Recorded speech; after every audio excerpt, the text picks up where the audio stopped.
मेरे पास उनके काम का कोई जवाब न था।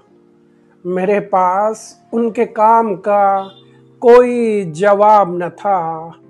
मेरे हर एक जवाब ने मेरा काम तमाम किया। मेरे हर एक जवाब ने मेरा काम तमाम किया। अभी तकरीबन 2 घंटे पहले मुझे ऑनलाइन पे एक इंटरव्यू के लिए कॉल किया गया।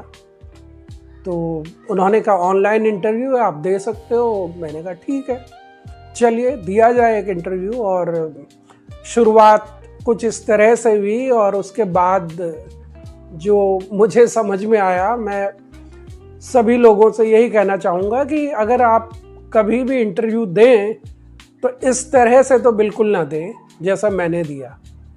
तो इंटरव्यू की शुरुआत हुई और मुझे जो वहाँ पे एचआर कंसल्टेंट थे उन्होंने ये बोला कि भाई हमने आपका रेज्यूमे देखा और बहुत ही अच्छा लगा और हमें आपकी तरह बड़े ऑनेस्ट लोग अपनी कंपनी में चाहिए।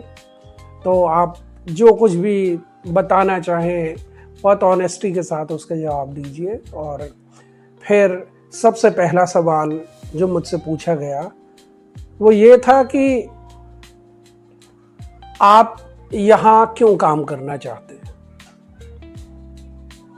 जैसा उन्होंने पहले ही कहा था कि भाई इसका ऑनेस्ट आंसर दीजिए, तो मैंने कहा कि भाई क्योंकि आपने मुझे काम करने के लिए बुलाया और आप मुझे काम करने के लिए हायर करना चाहते हैं, इसीलिए मैं यहाँ काम करना चाहता हूँ।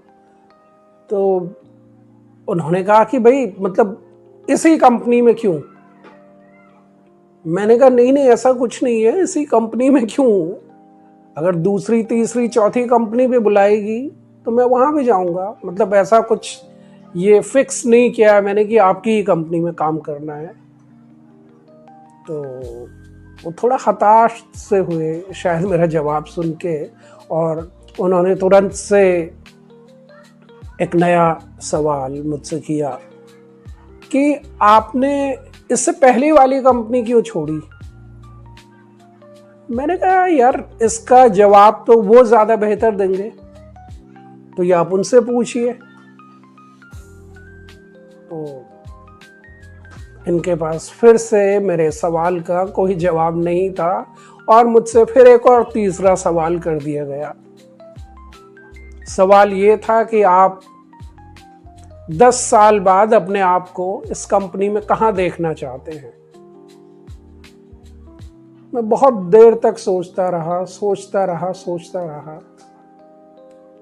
सच कहूँ तो मुझे जवाब समझ में नहीं आया और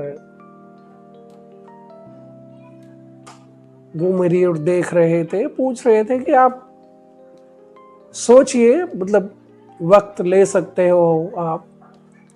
मैंने कहा नहीं, वक्त तो मैं बिल्कुल भी नहीं ले सकता हूँ और इतना वक्त मैं ना अपना ज़ाया करना चाहता हूँ ना आपका।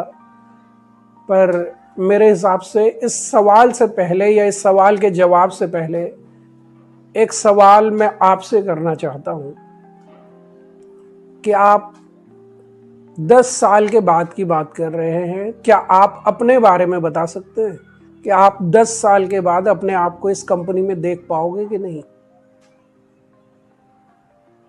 मैंने कहा आप कल की बात कीजिए कि मैं अपने आप को कल कहाँ पे देखना चाहता हूँ। तो कल मैं यही देखना चाहता हूँ, उसके बाद का क्या होगा न मुझे मेरे बारे में पता है ना आपको अपने बारे में पता है। तो उस बात में बेकार में डिस्कस नहीं करना चाहिए। इसके बाद उन्होंने मुझसे कोई सवाल नहीं पूछा और तभी कुछ आवाज़ आई कि अरे हाँ ये एक सवाल था, और कि अरे सॉरी कुछ तो डिस्कनेक्शन हो रहा है, लाइन का कुछ थोड़ा सा इशू है, हम आपसे हाँ हेलो हाँ आपकी आवाज़ नहीं आ रही है।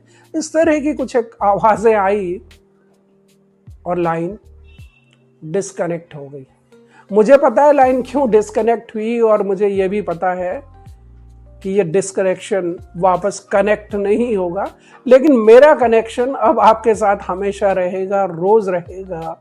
मैं इसी तरह के नए नए इंसिडेंट से जुड़े हुए जो शायद मेरे साथ होंगे जिनमें से आधे से अधिक घटनाएं सत्य घटनाओं पर आधारित होगी, इस बात का मैं दावा करता हूं और आपके साथ, आपके पास लाऊंगा, आपके साथ साझा करूंगा अपनी इस तरह की कहानियों को। तो बस आज के लिए इतना ही। कल फिर से आऊंगा किसी नए किस्से, कहानी, कविता या किसी सच्ची घटना के साथ। उसके हिसाब में जब मैं कहीं भी फिट नहीं बैठा, उसके हिसाब में मैं जब कहीं भी फिट नहीं बैठा, तो मैंने लिखना शुरू किया खुद ही का किरदार। मैंने लिखना शुरू किया खुद ही का किरदार।